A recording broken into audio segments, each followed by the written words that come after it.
RDJ opera Winfrey के show में कहते हैं कि बड़े से बड़ा पहाड़ नापा जा सकता है। जीवन की कठिन से कठिन मुश्किल को आसानी से पार किया जा सकता है। मुश्किल है तो बस डिसाइड करना। डिसाइड का असली मतलब है जीत के अलावा बाकी सारे मेंटल स्टेट्स को खत्म कर देना। कई सारे लोग कहते हैं कि हम बेहतर होना चाहते हैं, परेशानी दूर करना चाहते हैं, लेकिन सच में बहुत कम लोग होते हैं जो अपना पास्ट, अपनी कंफर्ट जोन छोड़ने को तैयार होते हैं। बहुत कम लोग होते हैं जो अपनी सोच बदलने को तैयार होते हैं। एक बार आप डिसाइड कर लेते हो कि मैं पुराने मेंटल स्टेट में जीवन नहीं बिताने वाला, मैं अनकंफर्टेबल होने को तैयार हूं, क्योंकि सारी अच्छी बुरी चीजें हमारे मेंटल स्टेट से ही पैदा हुई हैं।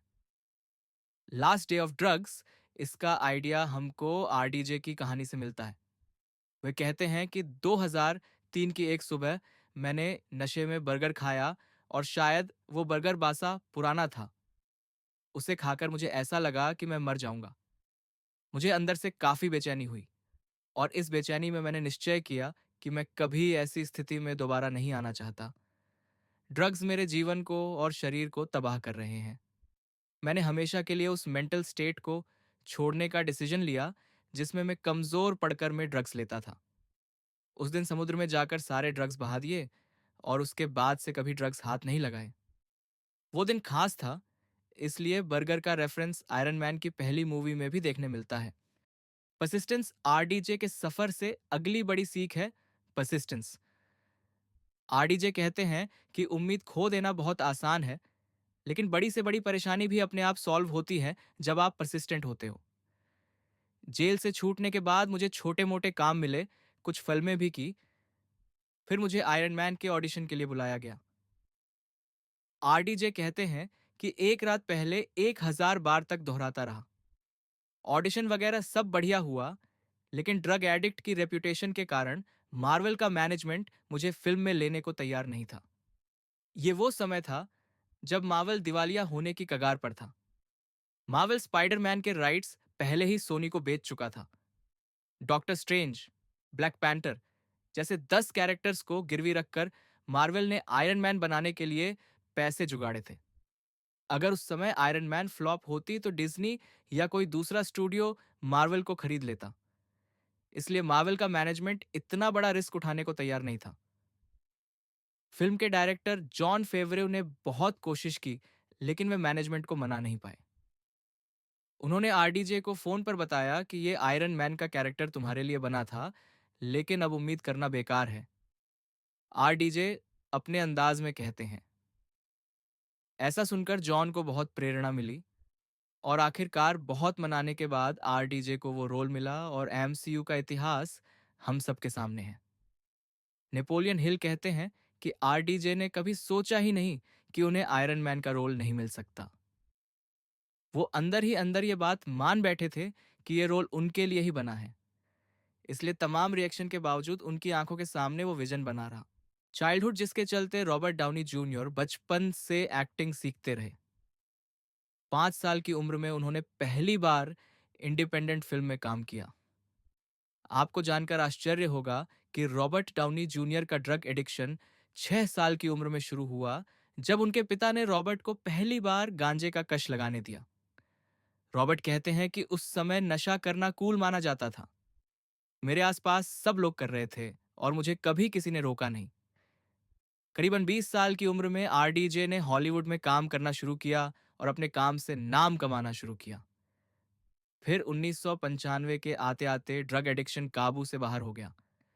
1996 से 2000 के बीच कई बार अरेस्ट हुए। इस बीच रॉबर्ट डाउनी जूनियर को 2 बार जेल हुई। वो कहते हैं, मैं बता नहीं सकता कि जेल में मेरे साथ क्या हुआ, बस इतना जान लीजिए। 2001 में जब आरडीजे जेल से रिहा हुए, कुछ समय बाद उनकी वाइफ उन्हें छोड़ चुकी थी। उनके पास न पैसे थे न काम। कोई भी फिल्म प्रोड्यूसर उन्हें काम देने तैयार नहीं था। फिर मेल गिब्सन ने आरडीजे का इंश्योरेंस बॉन्ड भरा, तब जाकर उन्हें सिंगिंग डिटेक्टिव में काम मिला। 2003 में उन्हें सूजन लेविन से प्यार हुआ। सूजन की शर्त थी कि मैं तुमसे तभी शादी करूंगी जब तुम ड्रग्स छोड़ दोगे। विंग चुन आरडीजे को जीवन में डिसिप्लिन चाहिए था, इसलिए उन्होंने योगा, मेडिटेशन और विंग चुन सीखना शुरू किया। विंग चुन की झलक आप इनकी कुछ मूवीज में देख सकते हो। आरडीजे कहते हैं कि विंग चून अभ्यास करने के लिए विंग चुन सिखाता है कि आपको कहाँ कंसंट्रेट करना है। प्रैक्टिस करते करते ये मेरा अब स्वभाव बन गया है। मुझे हमेशा पता होता है कि मुझे किस चीज़ पर कंसंट्रेट करना है, इसलिए कभी रिलैप्स होने की नौबत नहीं आई। दोस्तों, इसका मतलब है आपको क्या करना चाहिए? जैसे नेवी सील्स को मेंटल टफनेस के लिए सांस पर ध्यान देना सिखाया जाता है, जैसे अर्ज सर्फिंग के लिए शरीर के सेंसेशंस पर कंसंट्रेट करना चाहिए, जैसे योगिक ब्रीदिंग के लिए ध्यान पेट पर होना चाहिए। जब हमको पता होता है कि फोकस कहाँ करना है, तब हम अपनी एनर्जी को सही दिशा दे सकते हैं, जिससे हमारा सेल्फ कंट्रोल और सेल्फ डिसिप्लिन बढ़ता है। इंटेंशन। अगली बात जो आरडीजे कहते हैं, इंटेंशन। जब आप सुबह उठते हो, जब आप फिल्म सेट पर जाते हो, जब आप कॉलेज जाते या पढ़ने बैठते हो, तो आपको पता होना चाहिए कि आप अभी क्या पाना चाहते हो। आपको पता होना चाहिए कि आपका आज और अभी क्या इंटेंशन है।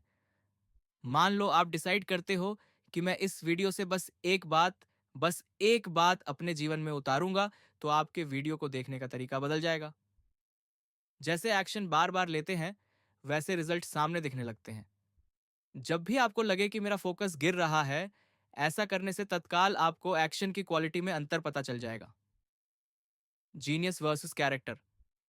अगली बात जो हम आरडीजे से सीख सकते हैं, वो है genius versus character. Robert Downey junior बड़ी इंटरेस्टिंग बात कहते हैं कि कई लोग मुझे जीनियस एक्टर कहते हैं, लेकिन मुझे लगता है जिसका चरित्र पक्का है। और हर किसी में ये काबिलियत होती है कि वो अपने काम को शिद्दत से करे, इसलिए मेरी नज़र में हर कोई जीनियस है।